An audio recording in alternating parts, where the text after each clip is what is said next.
పుస్తకాల వెలుగుల్లో పెరిగే మన భవిష్యత్తు, ధ్యానపు తలుపులు తెరచే మన ముద్దు గ్రంథాలయం.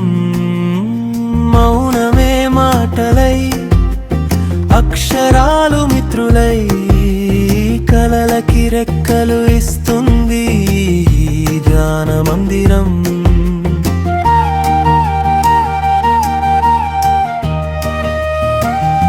చిన్న మనసులకు దారి చూపే పెద్ద ఆలోచనల గూటిది, విజ్ఞానం కథలు కవితలతో వెలిగే విద్యాలయం ఇది. రోజు ఒక పుస్తకం, జీవితానికి ఒక బంగారు అడుగు.